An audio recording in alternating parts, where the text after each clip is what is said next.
Kitate, Kitate, Kitate. A man is dozing off while on cake duty, as everyone frantically prepares a birthday party for the guest of honor. The mystery person is outside the door, so the party guests forcefully put on unsettling grins, except for the cake bearer. The door swings open, and the birthday boy wearing a paper crown walks in on the guests screaming happy birthday. As the group starts singing, the cake bearer's expression becomes more depressed. The boy's cheer turned to annoyance, and he snapped. What's with the face? A guest tries to warn him, urging him to smile, but the man has had enough, as he drops the cake on the ground. The boy glares up at him and cheerfully declares the death penalty. This is the intro to Grimace, released in 2023 by Katsumata Hiroki. And sadly, we're not talking about the mascot. It's a survival horror series about a family moving into an apartment complex with a strange rule. Whenever you're in front of the owner, you must always smile. The premise at first seems very interesting, with the family trying to find a way to escape the apartment. But the series has gotten a very bad rep from fans, leading it to get axed within 3 volumes. The series was so bad that not even the fan translator didn't want to continue the series. So today, let's dive into the first volume of the series and find out if Grimace deserves all that hate that it gets.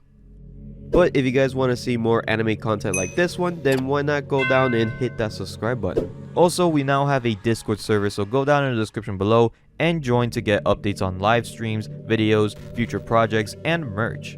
I'll also be going live every single Saturday at 6 PM here on YouTube. But since I live streamed this week, the next live stream I'll be doing will be on July 13th. But without further ado, let's get on with the video.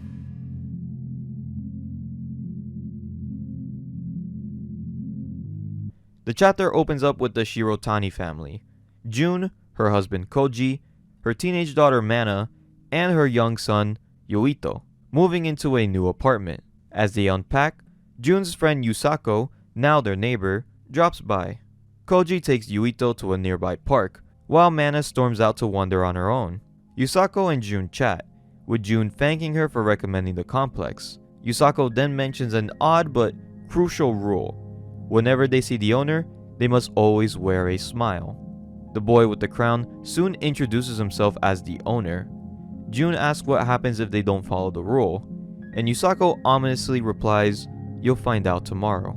Later that night, the man who was carrying the cake in the beginning tries to harm himself, but fails. Panicked, he runs away from the apartment complex.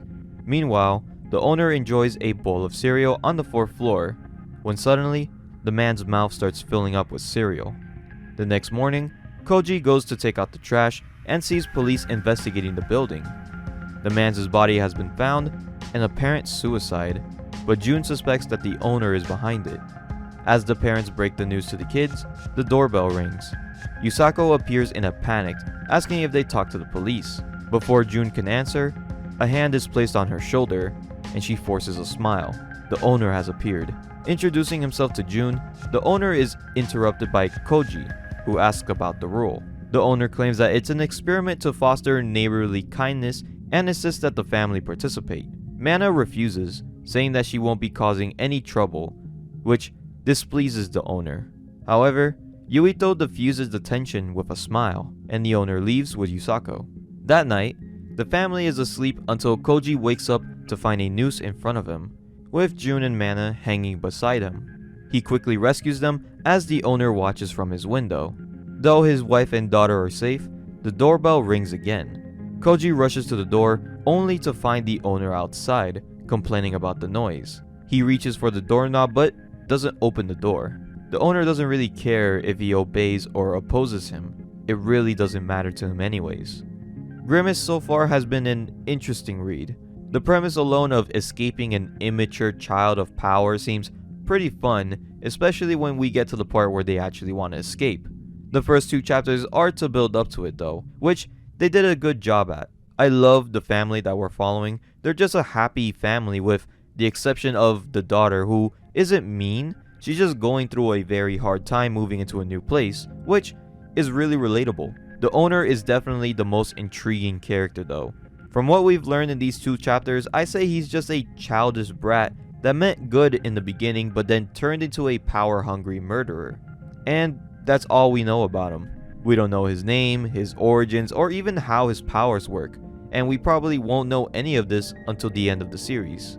All we can do now is just speculate, but I find that to be one of the best ways to experience a series like this.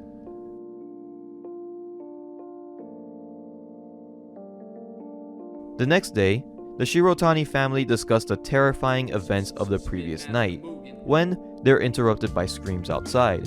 Yusako is being berated for not alerting the residents of the owner's arrival. As the yelling continues, the owner steps out, and everyone forces a smile. He chats to the residents like normal until he reaches Koji, who responds with a forced grin, satisfying the owner. At the kitchen table, the family decides to leave the apartment complex that night. They quietly pack their bags, sneak out, and get into the car. As Koji puts the car in reverse, the owner whispers, "Good night," and the car goes haywire. Koji's legs move against his will as the car drives uncontrollably, with the family panicking inside. Mana struggles to buckle her seatbelt but can't control her body. Koji begs for it to stop, and the car halts next to a park, where the owner is sitting at the swing set. He approaches the car, taps on the window, and forgives them for trying to leave, warning that next time they'll all die together if they don't smile. Koji forces a smile and shakes the owner's hand. The following day, the family follows the rule, forcing smiles whenever they see the owner. However, the owner starts pushing his limits. One afternoon, Yuito comes home from school and sees that the owner is hanging out with 3 other boys. The owner welcomes him, and one of the boys pretends to kick him, who continues to smile despite the taunts. When Koji enters the apartment, he finds Yuto smiling while the owner and the boys create chaos in the living room. The middle schoolers name Hirata, Aoi, and Toma the man that June make them food. When the snacks run out, Toma dumps a bowl of soba in front of Koji and orders him to eat it. Ready to snap, Koji complies after the owner insists that they treat the boys as they would treat him. To survive, Koji eats the soba off the ground. The next day, Toma mocks the incident and is pushed by a boy on a bike. Toma retaliates by pushing the child towards traffic, narrowly avoiding a tragedy. Io pins Toma to a wall, defending the boy, but Toma dismisses it, saying that the owner wants him to be dangerous. That night, Mana is walking back to the apartment when she encounters the group of boys on the stairs. The owners ask why she roams late at night. Mana claims that she just wanted something to eat, but the owner knows that she frequently visits bathhouses. He suggests that they all take a bath together, promising not to touch her and asserting that their intentions are pure. The scene cuts to the bathroom, where the boys watch Mana take her clothes off. They argue about who goes into the bath first, but ultimately it's just Toma and the owner in the bath with her. Toma starts teasing Mana, who struggles to maintain a smile. The other boys leave, saying that it's not their role to take care of her. Toma grabs her arm, and the owner sternly reminds him not to touch her. Toma apologizes, but fear wipes the smile from his face. To start off with the positives, I really like the way that they show the smiles in this series. It's just so creepy and disturbing, especially when it comes to the family. It's really the only scary imagery in the series, but obviously the scariest thing is how powerful the owner is. He has the entire family and the whole residency in the palm of his hands, and now he has lackeys that do his bidding as well. We still don't know what his power is, but if I were to guess, it would have to be some kind of like mind control or witchcraft that allow him to control people's limbs. But that's pretty much all the positives. For those who have read the series, you would know that this isn't actually how they start chapter 3. The first scene of chapter 3 is the owner talking to a father while he spears with his daughter. A huge complaint with most fans, and the reasoning that they probably stopped reading is due to it being really edgy. Now, I've read edgy series, but the big difference between something like Pumpkin Night and Grimace is the fact that Grimace uses unnecessary sexual violence to seem cool. Not only that, but after the escape plan fails, it just turns into a torture fest. The owner is, like I said in the last section, a brat that has good intentions at first. However, even with those hints, it still doesn't make him a likable or cool character. I hate sexual content when it comes to horror series. It always just makes me super uncomfortable. But most importantly, it just plays no part when it comes to telling the story. And I proved it by not even mentioning the opening scene, and the narrative didn't even change. So with this happening in just 3 chapters and people are complaining about the sexual violence, I don't even want to know what's in the rest of the series.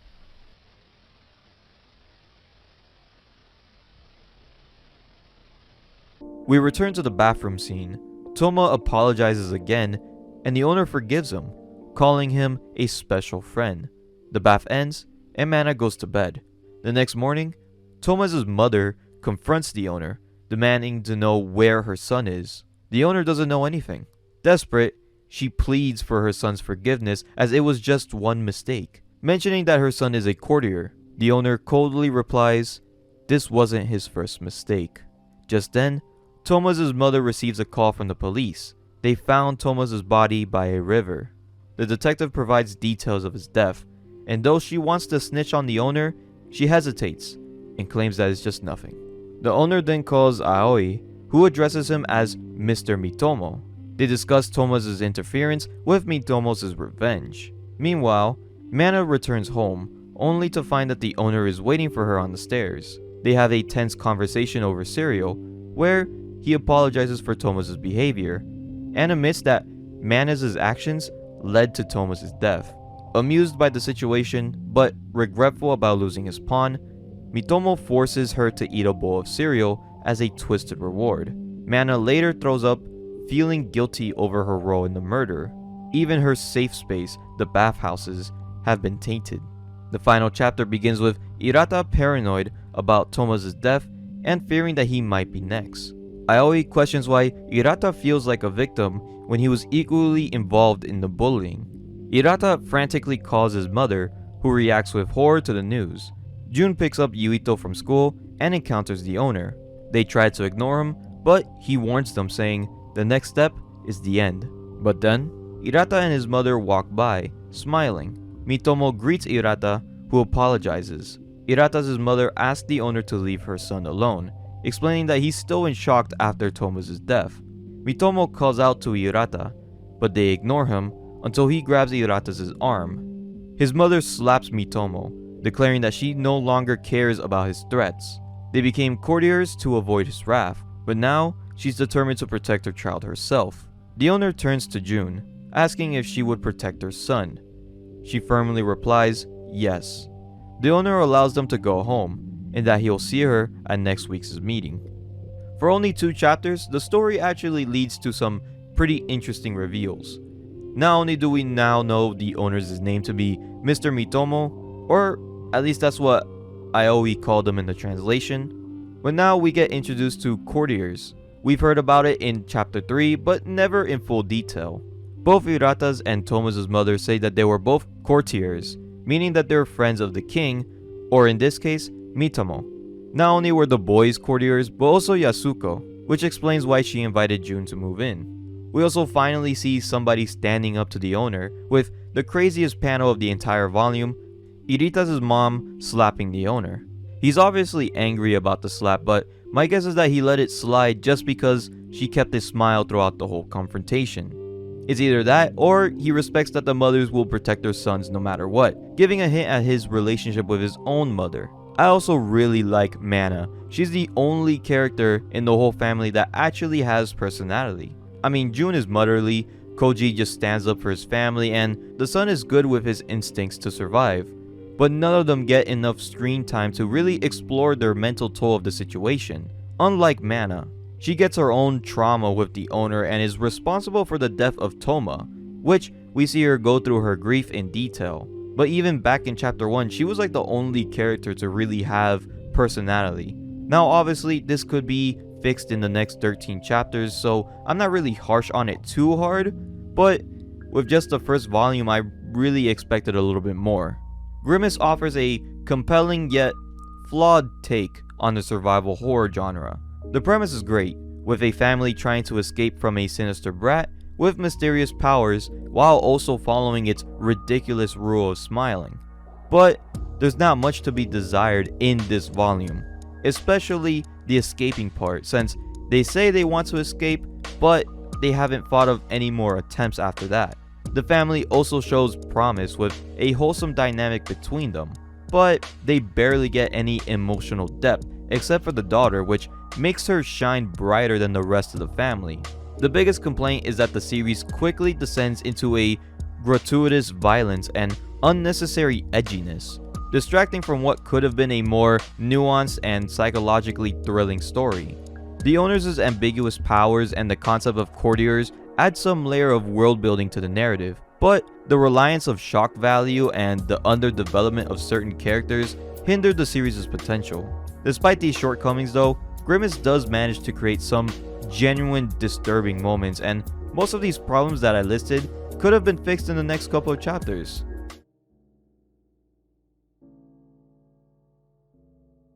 The Shirotani family receives an unexpected visit from Yasuko, who instructs Jun and Koji to prepare their children for a regular meeting.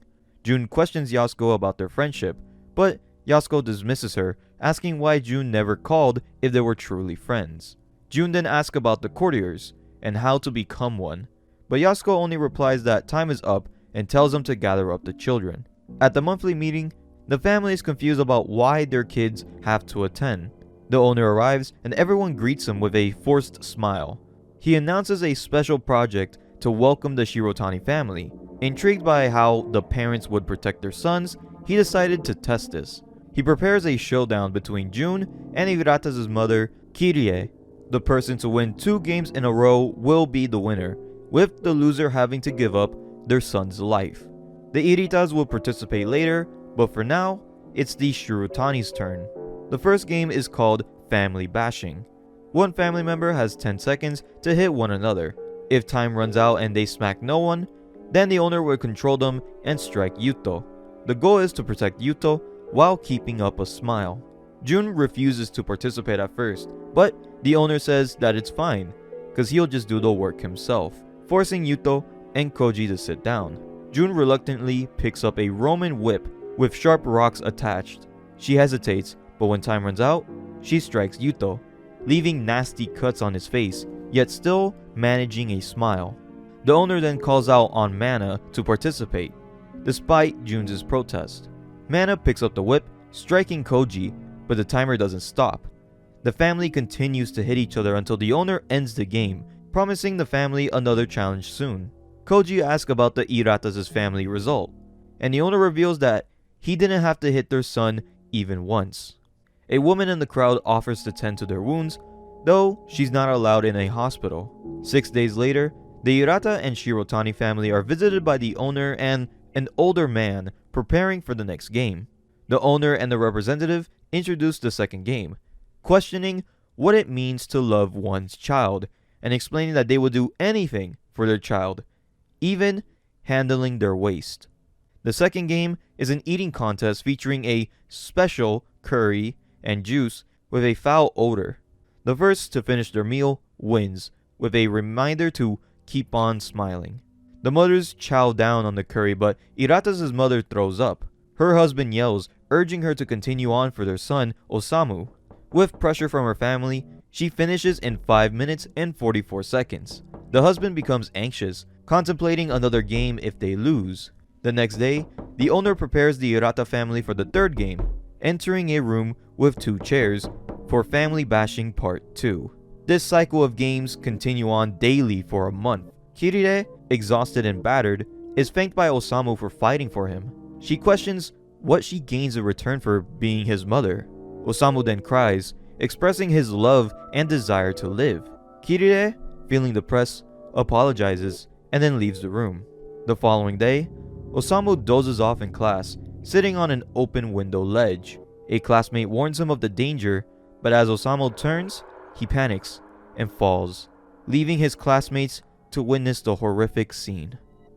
In the first half of Volume 2, I can already tell that the mangaka decided to just lock in because it has really changed my perspective on Grimace. In the first part, I complained about the amount of unnecessary sexual violence that the series had. A lot of you in the comments said it had similarities to The Third Parent, which is about a supernatural being called Tommy Taffy.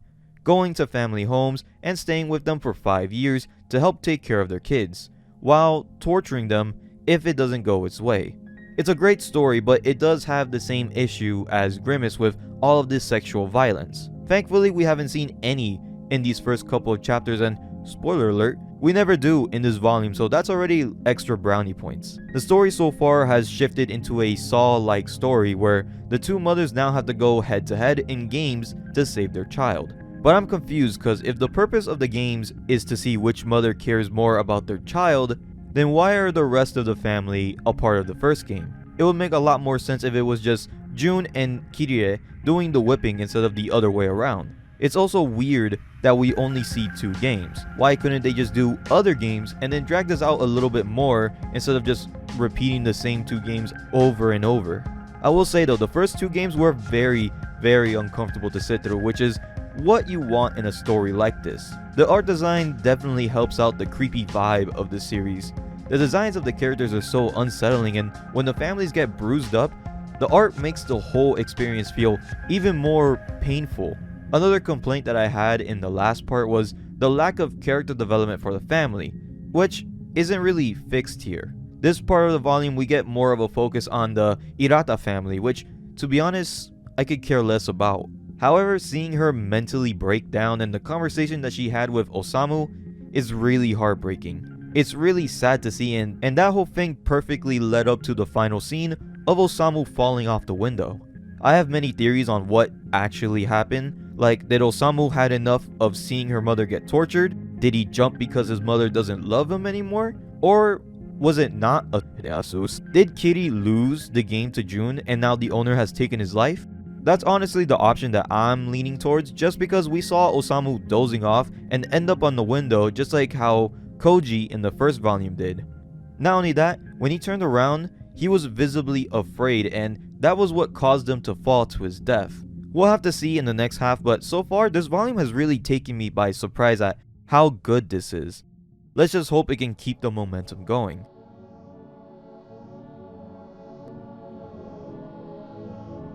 The husband contacts the owner about Osamu, only to be met with laughter. "Didn't your wife tell you?" The owner sneers. Confused and angry, the husband confronts Kirie, who is even more battered than before, knocking her dinner out of her hand. He demands to know why she surrendered. Kirie explains how she always wanted to be just like her mother, who supported her through school and praised her accomplishments. Her mother was proud of her academic and musical achievements, but always wondered when she would marry and have kids. Wanting to fulfill her mother's expectations, Kirie got married and had a child, but found herself unhappy. When Osamu was born, she forced herself to show him love and attention, imitating her mother's behavior. Eventually, she realized it was better to give up and advised her husband to do the same. Meanwhile, Jun is editing a video when the owner arrives to congratulate her on winning the showdown due to Osamu's death. Jun is confused, as they only played 2 games. Since the second game was just a regular curry eating contest, what could have happened to the Irita family after the second game? The owner explains the game's criteria, determining if someone is a respectable parent. Children should always respect their parents. In the first game, Jun hesitates to hit her husband, showing that she cares about her family. In the contrast, the Hirata family were relentless in their beatings, indicating their dysfunction.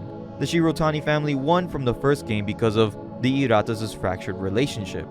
Kirie had previously criticized a couple for getting married but not wanting children.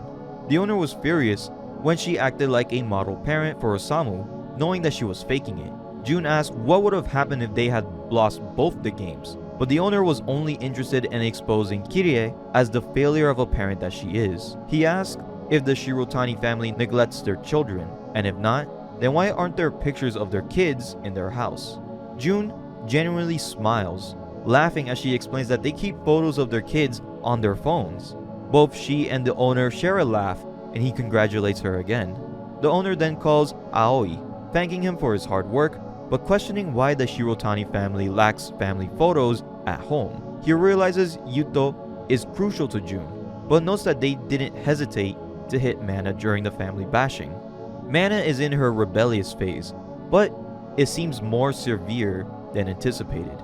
Koji is in his car, reeling from Osamu's death, when a man knocks on his window.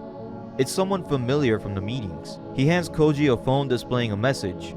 "My name is Aikawa, and I live in room 104. Would you like to meet me after work? Actually, I understand. The secret of the owners is power."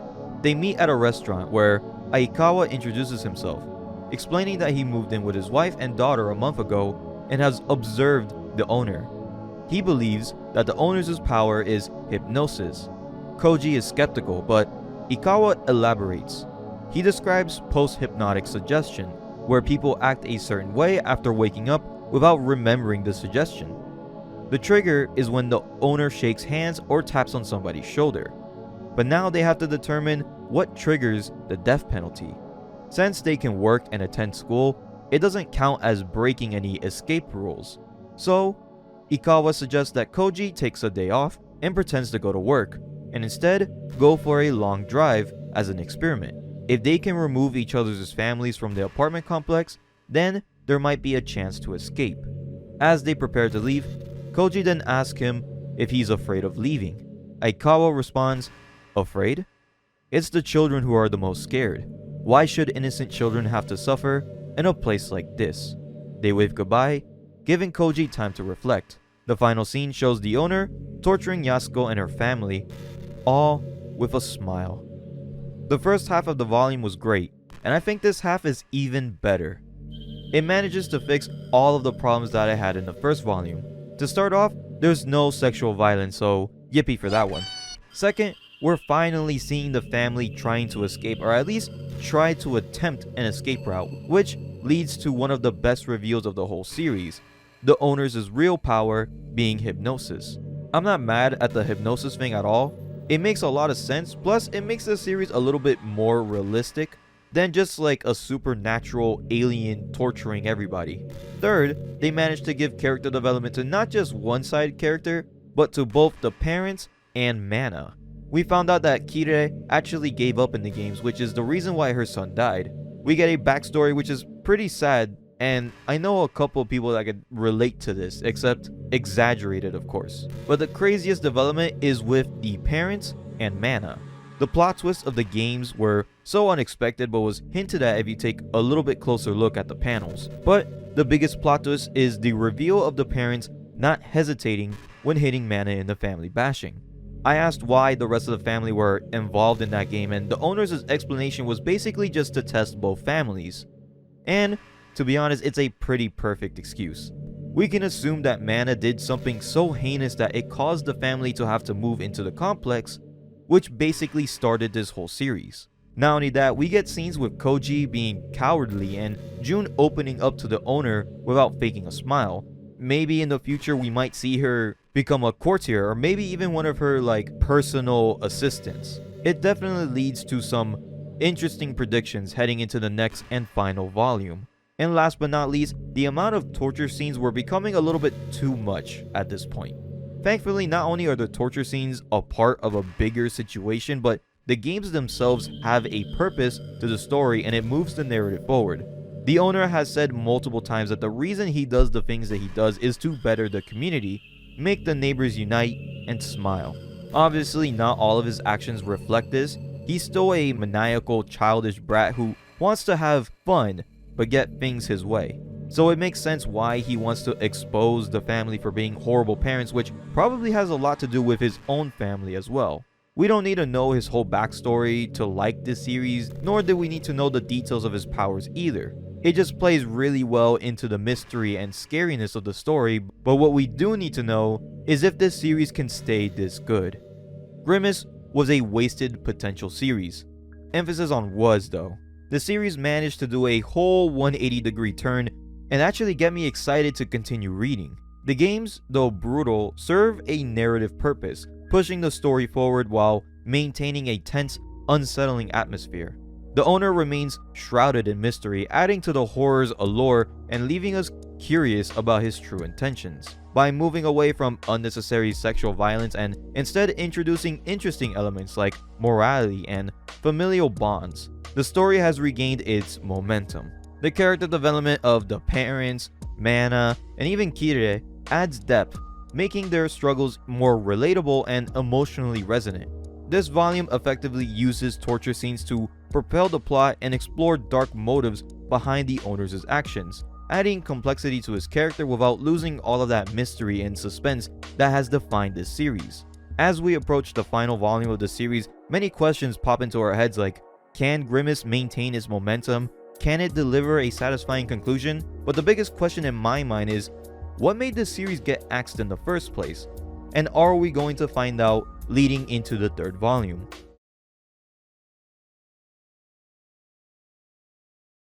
Volume 3 kicks off with Koji gearing up to begin the experiment. On his way out, he passes the owner, who's casually greeting the residents before heading to his car. As Koji drives, his anxiety spirals. The further he goes, the more his nerves get to him, until he has to pull over at a gas station, nearly backing out of the plan. Eventually though, he calls Ikawa to confirm that the experiment worked. Ikawa then sets the escape into motion, telling Koji to pack lightly so it doesn't raise suspicion, with plans for a fake shopping trip to gather the rest of their belongings and move their families to safety. Koji briefs his family and then begins packing, until there's a knock at the door. It's the owner, inviting himself over for dinner. Jun makes some cereal, but Koji's already aware of the owner's routine, as he did the same thing to the Akawa family. All Koji needs to do is stay calm and not slip up. During dinner, the owner asks Koji to sit and chat, rambling about his favorite things. Koji then mentions picking up more items during his shopping trip, but then the owner says that it's fine, cause he knows he's super busy, especially with his plan to escape with Ikawa. Koji is stunned, but the owner assumes that Koji was coerced into the escape plan by the true mastermind, Ikawa. He gives Koji an ultimatum, convince Ikawa to abandon the plan in 5 minutes or Ikawa's family will die. We cut to Ikawa and his family packing, when Koji knocks at their door asking if he could talk. Koji gets straight to the point, telling Ikawa to cancel the plans. But Ikawa is furious, accusing Koji of not caring and abandoning his own family. The argument escalates until Koji, in a panic, pushes Ikawa into the table, causing him to bleed. But before they can continue fighting, Koji realizes that time's up. He frantically runs outside to find Ikawa's wife and daughter. On the street, Ikawa's wife is standing as her daughter is playing with a marble on the other side of the street, manipulated by the owner to retrieve it from oncoming traffic. The ball bounces through the street, dodging cars until a speeding vehicle heads straight for her. Ikawa's wife kicks her daughter out of the way, sacrificing herself. The daughter weeps over her mother's lifeless body, but another car, swerving out of control, barrels towards her. Ikawa watches in helpless horror as his family is killed right in front of him. In a blind rage, Ikawa turns on Koji, lunging at him with a shard of glass, but before he can strike, the owner takes control, forcing Ikawa to walk towards the train tracks. Under the owner's influence, Ikawa runs straight into an oncoming train, as the owner gains consciousness again and laughs hysterically. Koji stumbles back to his apartment, collapsing on his bed, only to receive a call from the owner. He meets him in his apartment where the owner reveals the truth. He actually doesn't use hypnosis. With just a touch, he can channel his spirit through others, knowing every action and every conversation. Escape is impossible. The owner assures Koji that all he has to do is protect his family and stay in line, and everything will be okay. Koji returns home, embracing his family. We then flash back to a moment from Manda's past, where she tried to help a bullied student. However, her efforts led to somebody getting stabbed, and the resulting backlash turned the entire school community against them. Harassed and ridiculed, Koji felt powerless then, but now, things are different. He'll do whatever it takes to protect his family. However, Koji reminds the owner of his own parents, and because of that, Koji is disqualified. Isn't that right, mother? But before we get to the next part, I just want to say that we now have a Discord server.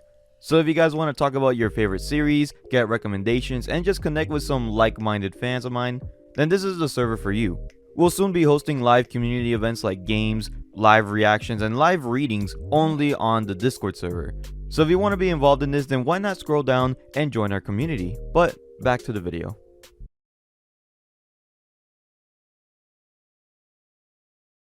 We then flash back to the owner's childhood, where he used to live with his parents that he despised for their greed and hypocrisy. His mother was obsessed with her public image, constantly comparing him to other kids who were more successful. She pushed him into an elite school, hoping he'd follow in his father's footsteps. But his grades kept slipping. Instead of support, she punished him, locking him in his own room to study. His younger brother Riku even made a paper crown for their mom, calling her the king, all while the owner watched from his room. The abuse continued, and his mother forced him to smile through it all, even as he is repeatedly failing his exams. His father ignored the entire situation, and his brother just mocked him. The pressure built until the owner began fantasizing about killing them all. Then came the camping trip. For the first time in a while, he felt something close to excitement, but that quickly turned into tragedy when their car crashed, killing his whole family and leaving him critically injured. At the hospital, the owner was filled with rage, vowing to never forgive his family for dying and escaping their punishment. His body, consumed by anger, erupted into flames, all while touching a doctor's arm. When he woke up, he suddenly gained the ability to see through the doctor's eyes. The next day, confused, he tried to shake off what happened, but his powers became clearer. When a nurse came to take a blood sample, the owner, hating the idea, wished that she would just drop the syringe, when all of a sudden, she did. After his release from the hospital, the owner was placed with new guardians, but by then, he was already over it. Testing his powers, he realized that with a simple touch, he could not only see through someone's eyes, but also control their actions. He began experimenting on his aunt and uncle, making them move, fight, and even have sex with each other. As he delved deeper into his abilities, one day, he just lost all contact to them. The owner moved into the apartment complex, and a neighbor approached him, recalling how much his mother had cared for her kids and how they always smiled, remembering them as such a wonderful family. That revelation shook him. His mother's smiles were never real, just a facade for appearances. And at that moment, he decided that he would force everybody to smile, because if they were smiling, then they must be truly happy. He would take over where his mother left off, becoming the king of his own twisted kingdom. We then see the creation of his court officials, each forced to choose someone outside the complex to die. To rid themselves of the guilt, they'd give reasons to justify their killing.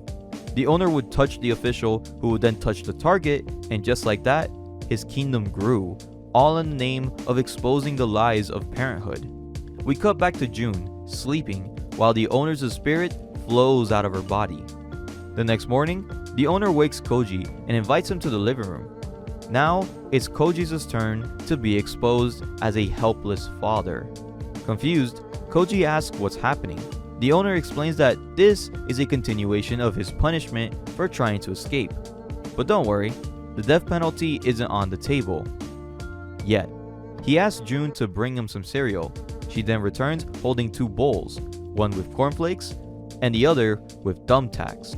The owner explains that although Ikawa was the mastermind behind the escape plan, Koji didn't follow instructions either. He packed before the scheduled day, meaning he acted on his own accord. Koji then begs for mercy, promising not to rebel again. But the owner coldly responds, No, this is your punishment. The owner calmly eats his cornflakes, while June, controlled by him, eats a spoonful of thumbtacks. Koji starts laughing nervously, saying that he won't do it again, and begs him to stop, but the owner keeps on eating. Desperate, Koji replays everything in his mind. What could he have done differently? Would causing trouble earlier have been better or worse? The weight of regret crushes him, and he finally snaps, screaming in agony. The owner pauses, looking Koji in the eyes. Protect your wife, protect Yuto, protect Mana, he says. There's no escape. The best thing to do is to get along and smile. The ending to this series has to be the most rushed and unsatisfying conclusion that I've ever read, but you can't really put all of the blame on the author. To start off with positives, I think the direction that they went with Ikawa was amazing. With it only having 6 chapters left to finish the story, you would have thought that they would eventually escape and figure out how to defeat the villain by outsmarting him. But instead, you get this really intense and tragic scene of the entire Ikawa family dying. This scene was easily the best thing that we've seen in the entire series, and it really went all out to really shock the reader. I said we didn't really need to know the backstory to the owner, but the backstory that they did give us was really entertaining. It gave us the whole backstory as to how the owner became this power-hungry monster that he is to this day. It also gives significance to stuff like the crown on his head and the reason why he forces people to smile. I like that he basically became just like his mother and took out all of his trauma on the residents in his kingdom. But honestly, that was all of the positives that I had with this ending, because the rest of the substance in this volume really did ruin the entire story. I'm not sure if this ending was what the author originally envisioned, or if it was something they threw together at the last minute. Either way, writing a story on the fly without a clear plan is one of the worst approaches, especially in a serialized work like manga. That being said, it is a common occurrence for authors to change the ending to satisfy a specific audience, or because their planned ending doesn't really fit with how the story evolved, which is honestly completely justified. However, the series just felt like they didn't know what to do with the ending. And I can't put all of the blame on the author, because maybe the company may have told them in advance that they were going to cancel the series and to basically just wrap it up. Ultimately, the series developed into nothing more than just torture porn. There's no real resolution beyond the grim message of you can't escape, so just accept it.